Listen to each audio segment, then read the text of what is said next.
Hi and welcome to the new Archives of Warcraft series. This is going to be called Who Is That Guy? It's a series which aims to explore the pre-World of Warcraft history of major lore characters, and this first episode is going to be on Turalyon. Ever since the Burning Crusade expansion and the reopening of the Dark Portal to Outland, a structure that was destroyed initially during Warcraft 2, so much of the talk has been about the whereabouts of Turalyon and Illaria. We saw their son moping about around on a hold in Hellfire Peninsula, well, if you were Alliance anyway, and they both have statues at the gates of Stormwind. In his hands he holds the shattered remains of Lothar's sword. Now Legion has also seen these guys for the first time in World of Warcraft itself, in the form of recordings at any rate. But who is Turalyon, and why have people been so keen for him to make an appearance for so long?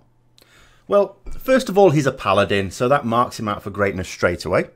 In fact, although a former priest, he was one of the first 5 Knights of the Silver Hand, along with Tyrion Fordring, Uther the Lightbringer, and 2 other less famous paladins, whose job it was to assist Lothar and Khadgar in defending Stormwind against the Orc Horde.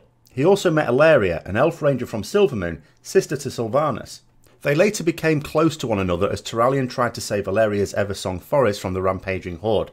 It was also as a result of this attack that the elves gave their full support to the Alliance. During the Second War, Turalyon was second in command to Anduin Lothar and came to the fore during the Battle of Blackrock Spire when Lothar was killed by Orgrim Doomhammer. Turalyon rallied the forces of the Alliance and drove the Orcs back.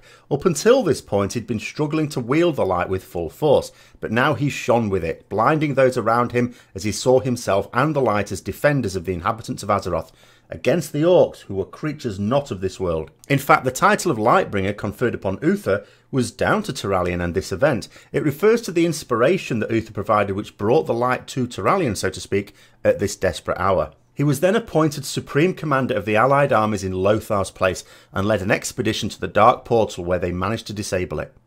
They captured the Orcs, now cut off from their homeworld, and sent them to internment camps. Later on, Ner'zhul, the Orc shaman who had been betrayed to the Legion by Gul'dan, was attempting to open up other portals using artifacts from Azeroth, including the Skull of Gul'dan. Turalyon formed a group called the Sons of Lothar and laid siege to Hellfire Citadel.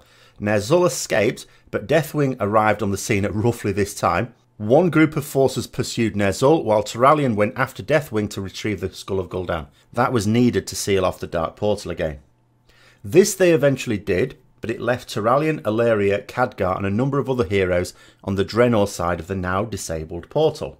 Turalyon and Illaria seemed to disappear a few years later, and the remaining Sons of Lothar searched for them but found no leads. They assumed that they died.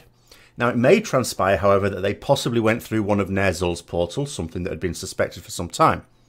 We might at this point suppose that the portal led to Argus, but in a message to Arator during the Paladin campaign in Legion, a recording reveals that he seems to have travelled around various worlds fighting the Legion before finally arriving on Argus. So in the here and now, as far as we can tell, Turalyon is one of the leaders of an army of light doing battle with the Legion on Argus.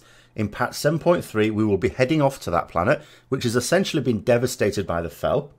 So we sort of know that we will come across Turalyon at this point, after what must be nearly 20 years since Warcraft 2. But what sort of Turalyon will we be seeing? Will he still be the General of the Light that we were expecting, or will he be a Fel-corrupted boss in the Argus-based raid that we'll be getting later this year? We don't have much longer to wait before we find out now.